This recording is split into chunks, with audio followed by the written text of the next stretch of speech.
नमो अरिहन्ताणं नमो सिद्धाणं नमो आयर्याणं नमो वज्रयाणं नमो लोये सव्वसाहुणं। बोले पंच परमेष्टि भगवान की, भगवान महावीर स्वामी की, आचार्य भगवंत गुरुदेव विद्यासागर जी महाराज की, आचार्य भगवान समय सागर जी महाराज की। एक चीज, आने वाला जो हमारा जैन शासन के अनुसार एक महान पर्व है वो है धनतेरस। ये धनतेरस नहीं था, ये धन्य तेरस था, लेकिन इसको हमने धन की तेरस बना के छोड़ दिया, क्योंकि जब हमारे अंदर का लोभ बढ़ता है तो कुछ ऐसे ही विचार आते।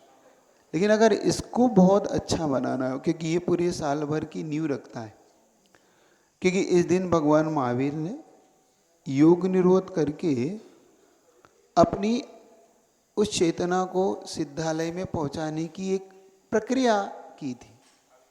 अब हमें क्या करना चाहिए, इसका विचार करना। तो इस दिन को अच्छा बनाने के लिए सबसे ज़्यादा जैनियों को सतर्कता से, सावधानी पूर्वक इस धनतेरस को मनाना चाहिए। इसमें कोई भी मिथ्यात्व का आश्रय नहीं लेके, क्योंकि बहुत से लोग इस दिन चांदी खरीदेंगे, सोना खरीदेंगे, कुछ बर्तन खरीदेंगे, कुछ नई झाड़ू खरीदने जाएंगे, कुछ लोग ना जाने किस किस चीज़ों को खरीद के इस धनतेरस को विशेष मनाना चाहते अपने साल को। बल्कि होना ये नहीं करना है, जैनियों को ये नहीं करना, क्योंकि जैन के अनुसार ये है ही नहीं। जैनी को अगर अच्छा बनाना है तो मैं आपको एक अच्छा तरीका बताता हूँ।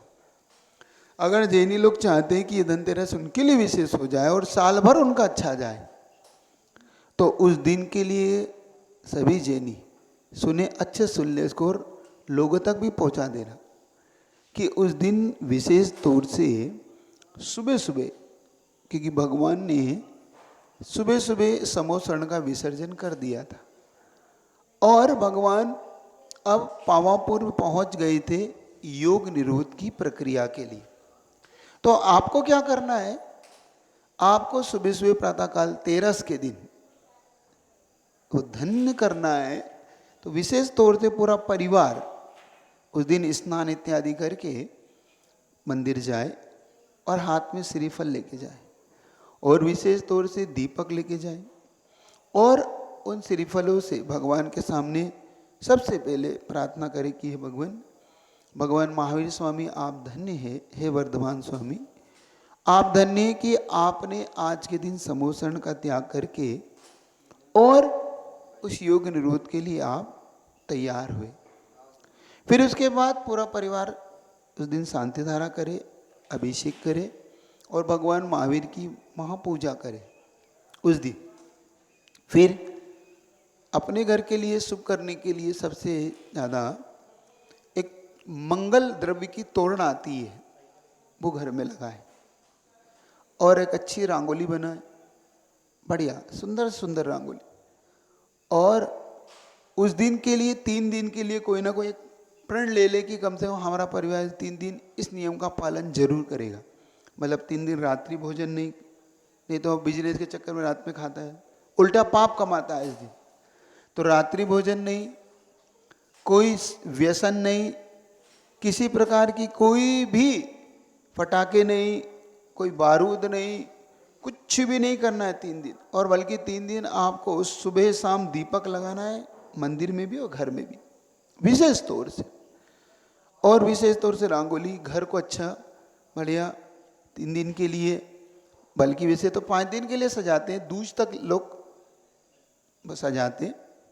तो धनतेरस की इसको आपको विशेष तौर से इसको मंगलमय बनाना है और अपने बच्चों को ये शिक्षा और समझाना है कि हमारे लिए ये धनतेरस क्या है विशेष तौर से। और एक माला भगवान महावीर की जरूर फेरना।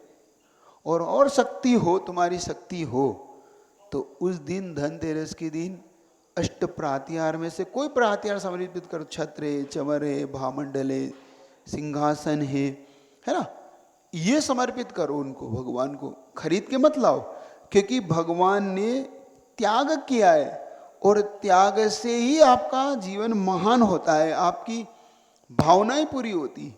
हम त्याग ना करके परिग्रह को और बढ़ा लेते, मतलब हम पाप को बढ़ा लेते, तो पाप के बढ़ाने से कभी आपको लाभ नहीं होगा, आपको लाभ होगा पाप के त्यागने से। तो जो धन अर्जन किया उस धन से आप विशेष तौर से भगवान के लिए कोई मंगल द्रव्य समर्पित करो और प्रण करो कि ये भगवान, मैं आज प्रण करता हूँ कि साल भर में जो कुछ भी कमाऊंगा उसमें से इतना आपके चरणों में दान करूंगा। तो आप देखो धनतेरस और धन्यतेरस दोनों ही आपकी मन जाएगी, क्योंकि हम यहां से विपरीत कार्य शुरू करते, वो नहीं करना है हमें। समझ में आ रहा है आपको? तो धनतेरस कैसे मनाना है? उस दिन पूरा परिवार मंदिर जाए, शांति द्वारा अभिषेक करे, भगवान महावीर का विधान कर ले या भगवान महावीर का विशेष तौर से पूजा कर ले और महावीर अष्टक पढ़ ले। उस दिन अच्छे से आनंद पूर्वक लोगों को बधाइयाँ देते हुए और अपनी दुकान का मंगल करना, घर का मंगल करना, तो उस दिन शुभ लाभ लिख के और बढ़िया।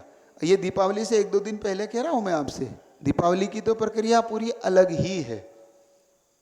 शाम को भी पूरा परिवार भगवान को दीपक लगाए, घर में भी एक दीपक लगाए, और घर में उस दिन आप क्या पिनसोत बोलते हैं उसको, क्या बोलते हैं, जो 3 चारों तरफ से आप समाई, हाँ, तो वो विशेष तौर से घर में लोग प्रकट करते हैं और उसमें 8 होती है बत्तियाँ, वो 8 कर्म के नष्ट करने की प्रतीक होती है, प्रकृतात्मा होती है।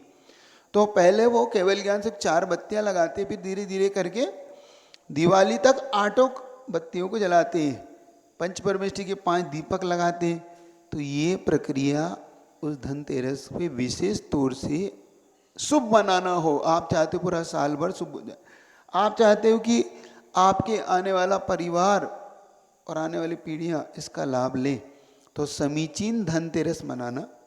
मिथ्यात्व के साथ धनतेरस का तुम चांदी खरीद लो, झाड़ुआ खरीद लो और देवी देवताओं की तस्वीर ले आओ, इनसे धनतेरस बल्कि आपको साइड इफेक्ट और देगी। समझ में आ रहा?